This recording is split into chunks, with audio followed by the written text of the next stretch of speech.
Hello friends, आपका हमारे इस चैनल PNK क्लासेज में स्वागत है।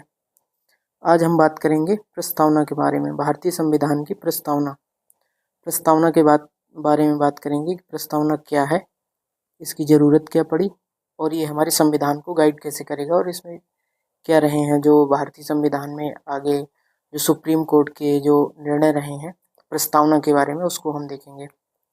तो प्रस्तावना को मूल बातें में हम समझने के लिए स्टार्ट करेंगे छोटी सी बात पर। जैसे अब घर है, घर को बनाने के लिए सबसे पहले हमें क्या चाहिए होगा, एक विचार चाहिए होगा। विचार के बाद हम इसको स्ट्रक्चर बनाएंगे कैसा होगा। स्ट्रक्चर के बाद हम देखेंगे कि इसके किस दिशा में रखना है, बिल्डिंग मटेरियल्स क्या होने वाले हैं। एक मतलब पूर्ण रूप से एक रूपरेखा तैयार करेगा। विचार होगा वो जो रूपरेखा तैयार करेगा घर के लिए कि घर का निर्माण हम कैसे करेंगे। उसी तरीके से प्रस्तावना है। प्रस्तावना जो हमारे भारतीय संविधान है, भारतीय संविधान के बारे में बताएगी कि कैसा भारतीय जो भारत है उसके शासन व्यवस्था कैसी रहेगी और उसको हम रूल कैसे करेंगे और उसका जो अधिकार है और जिस सोर्स ऑफ अथॉरिटी है उसको हम निर्माण कैसे करेंगे। जैसे रूल रेगुलेशन बनाने हैं तो कौन करेगा रूल रेगुलेशन, भारतीय। इसके बाद हम बात करेंगे कि भारतीय प्रस्तावना जो है भारतीय संविधान की, ये संविधान का भाग है कि नहीं। इसमें हम केस देखेंगे, Berubari case, Kesavananda Bharati case, important cases हैं, ये हमेशा आते रहते हैं। इसके बारे में हम जानेंगे। इसके बारे में हम कुछ क्वेश्चंस देखेंगे और जो मूल संविधान में बातें रही हैं और जो ऐड करके जो 42वें संविधान संशोधन जो भारतीय संविधान में केवल प्रस्तावना में केवल एक बार संशोधन हुआ है, जो 42वें संविधान संशोधन से हुआ है, उसको भी हम देखेंगे उसमें क्या क्या जोड़ा गया है। तो सबसे पहले हम मूल जो उद्देशिका है, इसको जो इंग्लिश में बोलते हैं हम प्रीएम्बल बोलेंगे प्रस्तावना को, और एक इसको और उद्देशिका के तौर पर देखेंगे। जो उद्देशिका है, उद्देशिका जो संविधान सभा में उद्देश्य प्रस्ताव पेश किया गया था, पंडित जवाहरलाल नेहरू ने एक संविधान सभा में उद्देश्य प्रस्ताव पेश किया था, उसी को हम आगे चल के उद्देशिका के तौर पर अपनाते हैं। इसमें हम देख लेते हैं कि जो उद्देशिका को थोड़ा पढ़ते हैं। जैसे लिखा है, हम भारत के लोग भारत को एक संपूर्ण प्रभुत्व संपन्न समाजवादी पंथ निरपेक्ष लोकतंत्रात्मक गणराज्य बनाने के लिए तथा उसके समस्त नागरिकों को सामाजिक, आर्थिक, राजनीतिक न्याय, विचार, अभिव्यक्ति, विश्वास, धर्म और उपासना की स्वतंत्रता और प्रतिष्ठा और अवसर की समता प्राप्त कराने के लिए तथा उन सब में व्यक्ति की गरिमा, राष्ट्र की एकता और अखंडता सुनिश्चित करने वाली बंधुता बढ़ाने के लिए दृढ़ संकल्प होकर अपनी इस संविधान सभा में आज तारीख 26 नवंबर 1949 को मिति, जो हिंदी तारीख लिखी हुई है, शुक्ला सप्तमी संवत 2006 विक्रमी को एतद द्वारा संविधान को अंगीकृत, अधिनियमित और आत्मार्पित करते हैं। इसका मतलब है कि संविधान का जो उद्देश्य प्रस्ताव है हमने खुद बनाया और खुद को ही समर्पित कर लिया। इसके बाद हम देखते हैं कि जो सोर्स ऑफ अथॉरिटी है, कि जो भारत में सोर्स ऑफ अथॉरिटी है, जैसे सोर्स ऑफ अथॉरिटी मतलब क्या हुआ कि जो हमें रूल रेगुलेशन बनाने हैं, जो हमें सरकार कैसी होगी, सरकार की व्यवस्था कैसी होगी, रूल जो कोई बनाना है अगर कि कैसे लागू होगा और इसका क्रियान्वयन कैसे होगा, तो सोर्स ऑफ अथॉरिटी इसमें लिखा है। इसमें होगी सोर्स ऑफ अथॉरिटी कौन होगा, we the people of India, नहीं हम भारत के लोग होंगे। कौन होगा सोर्स ऑफ अथॉरिटी, हम भारत के लोग। दूसरी चीज़ है nature of Indian state, Bharat जो भारतीय गणराज्य है उसका नेचर कैसे होगा, कैसी प्रकृति किस प्रकार की होगी। तो इसमें हम देखेंगे कि जैसे है सॉवरेन, इसमें देखते हैं हिंदी वाले में, जैसे नेचर कैसा होगा, नेचर प्रकृति, भारतीय संविधान की प्रकृति और भारत की जो राज्य व्यवस्था चलेगी वो किस आधार पर रहेगी। भारत रहेगा संपूर्ण प्रभुत्व संपन्न समाजवादी, जो लोकतंत्रात्मक समाजवाद है जो नेहरू जी ने दिया था, लोकतंत्रात्मक समाजवाद, वो भारतीय संविधान की उद्देशिका में समाजवादी। जो भारतीय शासन व्यवस्था है वो लोकतंत्रात्मक डेमोक्रेटिक रहेगा, लोकतांत्रिक समाजवाद रहेगा। यहाँ प्रभुत्व संपन्न समाजवादी कैसा रहेगा, सेकुलर, यानी कि पंथ निरपेक्ष रहेगा या धर्मनिरपेक्ष। और तीसरी चीज़ है कि लोकतंत्रात्मक गणराज्य रहेगा, लोकतंत्र रहेगा बनाने के लिए उसके समस्त नागरिकों को सामाजिक, आर्थिक, राजनीतिक न्याय। अब जैसे है justice, objective of the constitution, मतलब कि जो उद्देश्य था भारतीय संविधान का वो क्या था, जस्टिस दिया गया था सोशल, इकोनॉमिक एंड पॉलिटिकल, सामाजिक, आर्थिक और राजनीतिक न्याय कितने प्रकार का दिया गया था? 3 टाइप की न्याय की बात की गई थी, सामाजिक और आर्थिक, सामाजिक, आर्थिक और राजनीतिक 3 प्रकार का न्याय। कि जो सामाजिक जैसे है कि सोशल सामाजिक पिछड़ापन है, उसको दूर करने के लिए जो हमारे आर्टिकल 15-16 में बात की गई है, उसमें कहा गया है कि जो न्याय है, न्याय दिलाने, इकोनॉमिक है कि जैसे ईडब्ल्यूएस आरक्षण दिया गया, जो इकोनॉमिक वीकर सेक्शन है उनसे जो पिछड़ा है उनको सबके बराबर लाने के लिए न्याय की बात की गई है। पॉलिटिकल, जो पॉलिटिकली जैसे 1/3 रिजर्वेशन महिलाओं को दिया गया अभी 106वां संविधान संशोधन जो था उसमें, और जैसे पंचायतों में भी महिलाओं को आरक्षण दिया गया है 1/3। जो राजनीतिक रूप से जो चीज़ें पिछड़ी हुई हैं उनके लिए ऑब्जेक्टिव ऑफ द कॉन्स्टिट्यूशन दिया गया। इक्वलिटी, सभी लोग इक्वल रहें, इक्वलिटी के लिए 19, जैसे आर्टिकल 19 है हमारा, सबके लिए इक्वल बराबर चीज़ें बात करता है कि क्या है कैसे है। जो समानता की बात की गई है, समानता है, तो उस तरीके से हम लोग इक्वलिटी के बारे में, स्टेट ऑफ अपॉर्चुनिटी। इसके बाद फर्टर्निटी मतलब कि बंधुत्व, कि सभी लोग एक साथ रहें, भाईचारा रहे। भारतीय संविधान के पूरे भाईचारे में सब लोग एक दूसरे से, कितने भी धार्मिक तौर पर हम लोग हैं, हिंदू मुस्लिम सिख ईसाई, तब भी हम लोगों का भाईचारा भ्रातृत्व बना रहे, इस हिसाब से ऑब्जेक्टिव ऑफ द कॉन्स्टिट्यूशन है। 3rd नंबर देखेंगे, date of adoption of the constitution, कि कब भारतीय संविधान को अडॉप्ट किया गया, तो उसकी डेट कब है?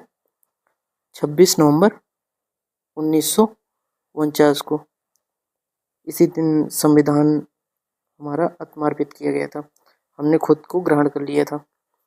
Core value of preamble justice, हमने वही 3 टाइप का जस्टिस बताया, सामाजिक, आर्थिक और राजनैतिक। सामाजिक जो सामाजिक रूप से पिछड़ापन है, आर्थिक जो आर्थिक रूप से पॉलिटिकली जो पॉलिटिकल है, यानी कि राजनैतिक है जो राजनैतिक पिछड़ापन है। डेमोक्रेसी, डेमोक्रेसी भी 2 टाइप की होती है, जैसे प्रत्यक्ष लोकतंत्र हो गया, अप्रत्यक्ष हो गया, जैसे स्विट्जरलैंड वगैरह में कि डायरेक्ट डेमोक्रेसी होता है।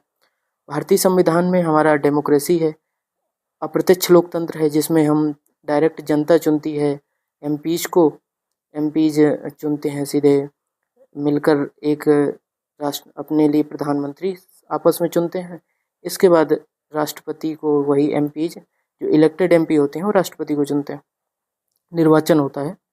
इसके बाद समाजवाद होगा, जो नेहरूवियन समाजवाद था, लोकतांत्रिक समाजवाद, वो लागू किया गया। लिबर्टी, इक्वलिटी एंड फ्रेटर्निटी, स्वतंत्रता, समानता और बंधुत्व, सभी लोग स्वतंत्रता के लिए, हमारे संविधान में जो मूल अधिकार हैं उसमें सारी चीज़ें, समानता की बात की गई, इक्वलिटी की, कि बंधुत्व की भावना बनी रहे।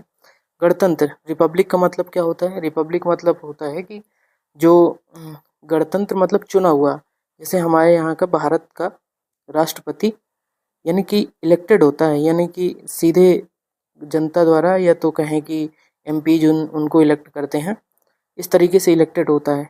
तो राष्ट्रपति जहाँ का इलेक्टेड होगा वो गणतंत्र बोलते हैं, और यानी कि वंशानुगत नहीं होता कोई भी, जैसे ब्रिटेन में है, ब्रिटेन में जो होगा तो वंशानुगत होगा। धर्मनिरपेक्ष भी है कि जो किसी भी विशेष धर्म को मान्यता नहीं देता, सबको बराबर दृष्टि से देखते हैं। सॉवरेन मतलब होता है संप्रभुता, संप्रभुता से आशा है कि कोई भी राज्य अपने खुद के लिए स्वतंत्र हो, खुद के जो इंटरनेशनल कानून है या किसी दबाव के कारण खुद को चीज़ें न लागू करे। जैसे अब की है कोई कानून है या तो कोई संविधाएं हैं लागू करनी है, तो खुद के लिए स्वतंत्र है कि हमें लागू करनी है कि नहीं लागू करनी, तो वो संप्रभु राष्ट्र है। अभी जैसे ट्रम्प हैं तो उन्होंने अटैक किया, तो उनकी संप्रभुता के लिए खतरा था उस देश के लिए, लेकिन हम लोगों के जो भारतीय संविधान है वो संप्रभु संविधान है, तो हमारी जो भारत सरकार है वो संप्रभुता है उसका पालन करती है। एकता और अखंडता, हमारे यहाँ इतने स्टेट्स और यूटीज़ हैं, उनके लिए एकता और अखंडता, हम लोग सब आपस में साथ रहते हैं सब चीज़ें, और सबके लिए बराबर कानून बनता है, तो इससे यूनिटी एंड इंटीग्रिटी बनी रहती है। अब बेसिक चीज़ें देखते हैं। भारतीय संविधान की प्रस्तावना, आधारभूत जानकारी, बेसिक आइडेंटिटी देखते हैं। पंडित नेहरू ने उद्देश्य प्रस्ताव को 13 दिसंबर 1946 को पेश किया था और 22 जनवरी 1947 को पारित हो गया था। ये 22 जनवरी 1947 को पेश किया गया था और पारित हो गया था, पेश किया गया था 13 दिसंबर 1946 को, क्योंकि 9 दिसंबर को मीटिंग हुई थी। यहाँ अस्थाई जो अध्यक्ष थे उनको चुना गया था। इसके बाद फिर 13 दिसंबर 1946 को पेश किया गया था। 22 जनवरी 1947 को पारित कर दिया गया था। इसका दार्शनिक आधार क्या है? संविधान के लक्ष्यों को दर्शाता है, लक्ष्यों और दर्शन को बताता है कि कैसा संविधान रहेगा, कि कैसी सरकार का स्थापना होगी। इसी तरीके से इसीलिए हम लोग गणतंत्र हैं। हमारे यहाँ अध्यक्षात्मक शासन प्रणाली की ना होकर संसदीय शासन प्रणाली है, जिसमें प्रधानमंत्री रहते हैं। प्रधानमंत्री जो कार्यपालिका है वो रहती है, सब लोकसभा के प्रति उत्तरदायी होते हैं। लोकसभा निम्न सदन होगा और जो राज्यसभा होगा उच्च सदन होगा, लोकसभा का विघटन होगा। ये संसदीय शासन प्रणाली में होता है। ये नॉन जस्टिसेबल होती हैं, मतलब कि जस्टिसेबल होती हैं, गैर न्यायिक है। इसके आधार पर कोर्ट केस नहीं, मतलब कि एक तरीके से ये कोर्ट में सिर्फ सुप्रीम कोर्ट देखेगा। जो कभी दिक्कत होगी, अगर कुछ समस्या, तो न्याय के लिए तो इसमें प्रस्तावना को देखा जाएगा। लेकिन ये न्याय योग्य नहीं है, किसी जैसे कोई कानून है इसका आधार बना के इसको न्याय योग्य नहीं ठहराया जा सकता। जैसे अब कीवर्ड है सीक्वेंस, कभी कभी पूछ लेता है एग्जाम में, तो इसको हम याद रखेंगे SSDR। तो सबसे पहले आएगा sovereign, social, secular, democratic and Republic. इसी तरह हम बात करेंगे आगे भारतीय संविधान में प्रस्तावना का जो विचार है, प्रस्तावना का विचार USA से लिया गया है। जो भारतीय संविधान की प्रस्तावना की भाषा है, भाषा जो ऑस्ट्रेलिया से लिया गया है। इसके बाद आता है कि बहस स्टार्ट हो गई इसमें कि ऐतिहासिक केस इसलिए हैं क्योंकि इसमें बहस स्टार्ट हो गई कि जो भारतीय संविधान की प्रस्तावना है वो हमारे संविधान का पार्ट है कि नहीं है, संविधान का भाग है कि नहीं है। तो इसमें बहुत सारी चीज़ें हुई। इसमें 1960 में आया बेरुवाड़ी केस, जो बेरुवाड़ी है उसमें संविधान का, इसमें कहा गया कि प्रस्तावना जो है संविधान का हिस्सा नहीं है। प्रधान मतलब क्या हुआ इसका? प्रस्तावना संविधान का हिस्सा नहीं है, तो अगर प्रस्तावना संविधान का हिस्सा नहीं है तो इसमें संशोधन भी नहीं हो सकता। जो आर्टिकल 368 है, 368 के तहत इसमें संशोधन नहीं हो सकता। इसके बाद फिर कहा गया 1973 में केशवानंद भारती केस आए। इसमें कहा गया प्रस्तावना संविधान का अंग है। यहीं से केशवानंद भारती से ही एक अलग कॉन्सेप्ट आया बेसिक स्ट्रक्चर का। लेकिन जो संविधान का अंग है, इसमें कहा गया था केशवानंद भारती में प्रस्तावना संविधान का अंग है। अगर संविधान का अभिन्न अंग है तो इसमें संशोधन भी पॉसिबल है, तो इसमें संविधान संशोधन भी हो गए। इसी के आधार पर उसमें फिर 42वां संविधान संशोधन हुआ था। इसके बाद 1994 में आया SR बम्बई केस। इसमें कहा गया था पंथनिरपेक्षता, जो धर्मनिरपेक्ष राज्य की बात की गई थी, उसमें जो मूल ढांचा बेसिक स्ट्रक्चर के रूप में इसको धर्मनिरपेक्षता को भी रख दिया गया। 1995 में LIC ऑफ इंडिया प्रस्तावना का आंतरिक हिस्सा कहा गया था। प्रस्तावना संविधान का आंतरिक हिस्सा है। अब बात करेंगे जो 42वां संविधान संशोधन था, कब हुआ था? 1976 में। 1976 में 42वां संविधान संशोधन, इसमें 3 शब्द जोड़े गए थे, समाजवादी, पंथनिरपेक्ष और अखंडता। अगर पूछता है मूल संविधान में, तो मूल संविधान में ये तीनों शब्द नहीं थे। कब जोड़े गए? 42वां संविधान संशोधन 1976 में जोड़े गए। समाजवादी, कौन कौन से 3 शब्द हैं? समाजवादी, पंथनिरपेक्ष और अखंडता। इसका जो प्रस्तावना के मूल प्रस्तावना है उसको लिखा किसने था? तो इनका नाम है प्रेम बिहारी नारायण रायजादा ने। इन्होंने प्रस्तावना को लिखा था। जो सजावट डिजाइन किया था इन्होंने शांति निकेतन के कलाकार थे नंदलाल बोस और राम मनोहर सिन्हा ने इन्हें डिजाइन किया था। शब्द का स्रोत यानी कि न्याय है। रूस की जो क्रांति हुई थी 1917 में, 1917 में रूस की क्रांति, जो हमारे भारतीय संविधान की प्रस्तावना में न्याय शब्द उल्लिखित है। न्याय कहाँ से लिया गया था? रूस से। रूस 1917 में जो रूस की क्रांति हुई थी उसमें जारशाही का शासन था। जारशाही को ख़त्म करके वहाँ समाजवाद की स्थापना की गई थी। तो जो तानाशाही थी उसको ख़त्म किया गया था। इसी के प्रेरणा लेके उसमें न्याय का विचार दिया गया, जो हमारी भारतीय संविधान की प्रस्तावना में। फ्रांसीसी क्रांति 1789 में हुई थी। इसी समय नेपोलियन ने सबसे लड़ाई हो रही थी। इसके बाद जो फ्रांसीसी क्रांति हुई, इसी में स्वतंत्रता, समानता और बंधुत्व का जो कॉन्सेप्ट है हमारी संविधान की प्रस्तावना में लिया गया है। अब एक बहुत सारी चीज़ें जो पूछी जाती हैं एग्जाम में, मूलतः ज़्यादातर पूछा जाता है एग्जाम में कि जो हमारी भारतीय संविधान की प्रस्तावना है इसको किसने क्या बोला है। तो आइडेंटिटी कार्ड है, जो परिचय पत्र, संविधान के जो प्रस्तावना है, प्रस्तावना को आइडेंटिटी कार्ड यानी परिचय पत्र किसने बोला है? एन.ए. पालकी वाला ने। एन.ए. पालकी वाले ने क्या बोला है? परिचय पत्र है। राजनीतिक जन्मपत्री हॉरोस्कोप के किसने बोला है? संविधान की किसको? प्रस्तावना को के मुंशी ने बोला है। संविधान की आत्मा सोल ऑफ द कॉन्स्टिट्यूशन किसने बोला है? ठाकुर दास भार्गव ने क्या बोला इन्होंने? संविधान की आत्मा को इन्होंने संविधान की आत्मा बोला। किसको? प्रस्तावना को। की नोट किसने बोला प्रस्तावना को? अर्नेस्ट बार्कर ने। इन्होंने संविधान की जो प्रस्तावना है इसको की नोट बोला। तो मूलतः काफ़ी चीज़ें इसमें हो गई हैं। अब इसके बाद हम देखते हैं मोस्ट क्वेश्चंस हैं कुछ 10 क्वेश्चन। इसमें आपको या तो मैं कहीं आप करा दूं, लेकिन ठीक है आप लोग देख सकते हैं। इसके बाद इसमें आप खुद कर सकते हैं। अब जैसे भारतीय संविधान की प्रस्तावना समाजवादी शब्द के संशोधन के तहत जोड़ा गया था, इसमें आपका आंसर हो जाएगा बी। संविधान 42वां संविधान संशोधन द्वारा 3 वर्ड जोड़े गए, सामाजिक, समाजवादी, धर्म पंथनिरपेक्ष और अखंडता या धर्मनिरपेक्ष अखंडता, 3 चीज़ें। 42वां संविधान संशोधन कब हुआ? 1976 में। कितने वर्ड जोड़े गए? 3। कौन कौन से? समाजवादी, पंथनिरपेक्ष और अखंडता। इसका आंसर हो जाएगा बी। दूसरा है संविधान की प्रस्तावना में अब तक कितनी बार संशोधन किया जा चुका है? तो अभी तक कितनी बार हुआ है? एक बार। कब हुआ है? 42वां संविधान संशोधन कब हुआ था? 1976 में। तो कब हुआ? केवल एक बार। आंसर हो जाएगा A. We the people of India, हम भारत के लोग का क्या अर्थ है? Question number 3। इसमें आप देखेंगे कि प्रस्तावना में प्रयुक्त हम भारत के लोग, we the people of India का क्या अर्थ है? इसमें आंसर हो जाएगा सी। शक्ति का अंतिम स्रोत भारत की जनता है। हमने पहले ही बताया था। सोर्स ऑफ अथॉरिटी कौन होगा? We the people of India, हम भारत के लोग होंगे। 4th क्वेश्चन हो गया आपका इतिहास। सुप्रीम कोर्ट ने कहा था प्रस्तावना संविधान का हिस्सा है। किसमें बोला था? वीरूवाड़ी केस में बोला था कि अंग नहीं है। फिर हुआ था 1973 में केशवानंद भारती केस। केशवानंद भारती केस में कहा था कि प्रस्तावना संविधान का अभिन्न अंग है। कब कहा था? 1973 केशवानंद भारती। इसीलिए इसमें संशोधन हो सकता है। संशोधन हुआ 42वें द्वारा, संविधान संशोधन द्वारा। क्वेश्चन नंबर 5 देखते हैं। क्वेश्चन नंबर 5 में प्रस्तावना में जो भारतीय संविधान की प्रस्तावना है कितने प्रकार का न्याय सबसे पहले प्रस्तावना कहाँ से लिया गया? रूस की क्रांति से। रूस की क्रांति कब हुई? 1917 में। सबसे मोस्ट इम्पोर्टेंट ये भी क्वेश्चन है कि रूस की क्रांति, फ्रांस की क्रांति हुई कब है? तो रूस की क्रांति हुई थी 1917 में। वहाँ से लिया गया प्रस्तावना में न्याय। और न्याय कितने प्रकार का है? 3 टाइप ऑफ जस्टिस। कौन कौन से? सामाजिक, आर्थिक और राजनीतिक, 3 प्रकार के न्याय। क्वेश्चन नंबर 6 देखेंगे। प्रस्तावना में स्वतंत्रता, समानता और बंधुत्व आदर्श किस देश से लिए गए हैं?